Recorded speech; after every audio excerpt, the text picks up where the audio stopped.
face too many challenges in our country, and the next president will face so many difficult challenges.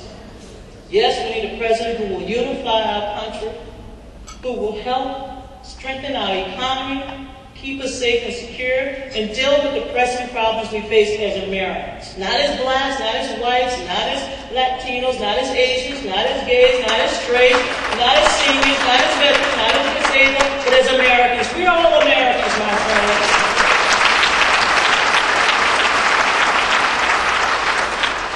It's time that we call for a prompt end of the war, and that's what we're going to have to fight for this fall, because if the Urban League will continue its mission, the United States government needs to get back on its mission of taking care of its own people. The next president will be a Democrat.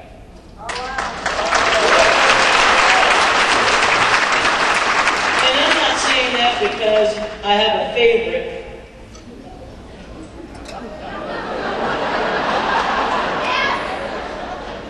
You know, I'm a black woman. I like them both. Why you laugh? The only one who truly knows my intentions is a 4-year-old Pomeranian, Chip. And I guarantee you, Chip, mama is black, his daddy is tan, he's beige, he gets it. He gets it. I know who Chip is for. I've seen him bark. I've seen him do this. Every time a certain candidate comes, he put that card, he said, "Oh no, mommy. That candidate put me to sleep." I know Chip wants a president who will protect his dog food from being contaminated. That's right.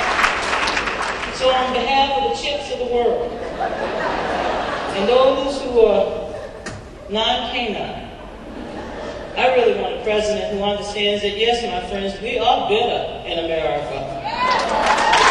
We're bitter. And you know what's so bitter? Is trying to find your joy after being really bitter. Ask me about bitter. Bitter is when you see a storm coming and you call as many people as you possibly can. Cheryl, Sheila, Teddy Man, Chet, Lisa, Dimitri, Kevin, Ziola, my brothers and sisters. You call my dad. You call my uncles and my aunts and say, leave. Go. Half of them fled, just left. I just say, when you get somewhere, call me. I'll wire you somebody, just go. My dad would not leave. He said he was too old to run from God. And anyone who knows my dad knows that he will not run from anybody. It's an old, tough thing. He will outlive all of us if we don't watch. My mom's deceased. My dad came ashore after Katrina with a 25-year-old girlfriend. I said, now who watched her?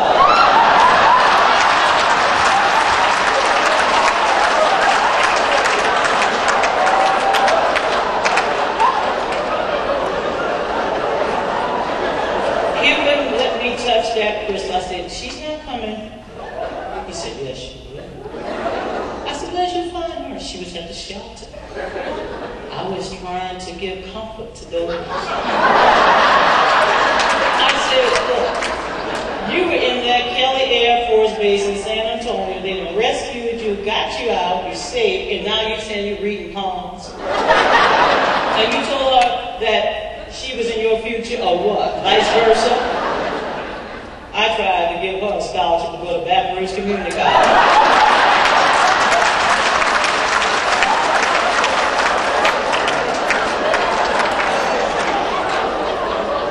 It is when your family is taken from their rooftops or taken out of their attics and then shipped across the country and no one knows where they are.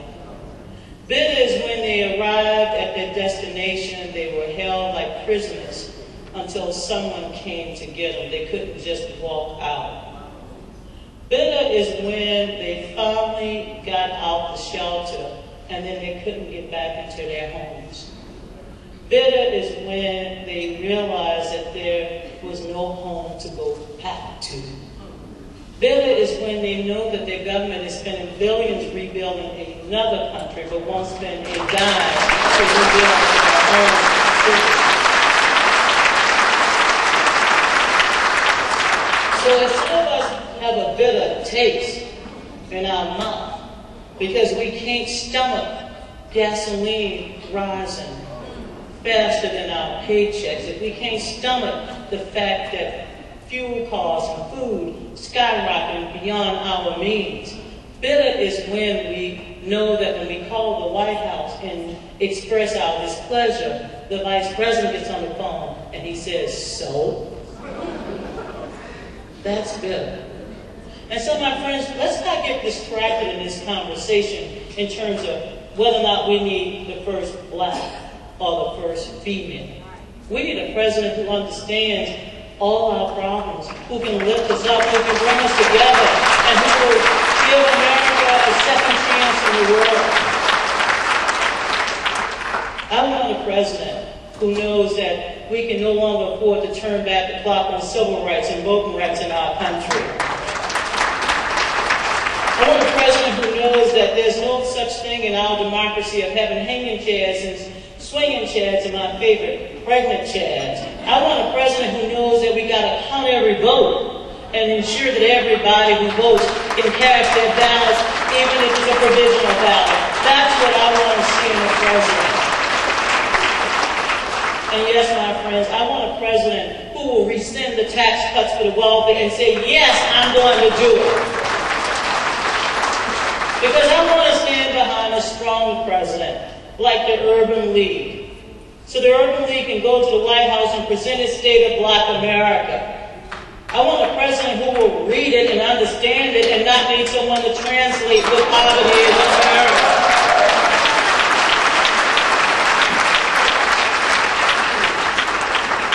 I want a president who knows what it means to level the playing field for all of us so that we can all get ahead.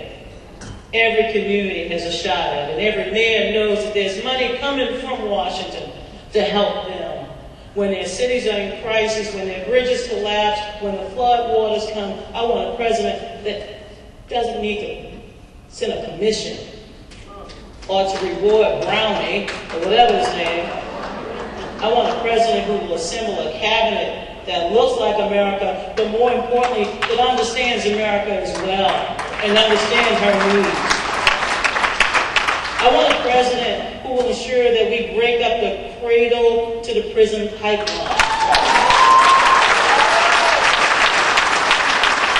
There's something wrong in the country where we look at the incarceration rate of our nation and all of a sudden we say, well, what's the problem?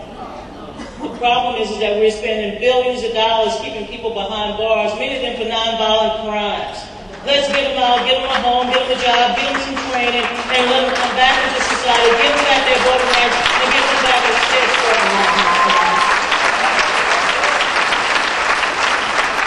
We have so many challenges that for us to take this moment as a personality contest. I'm sorry, I like egos. I've worked for some good egos.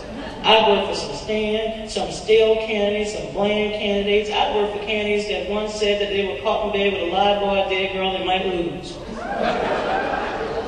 Oh yes, I know what the gutter looks like.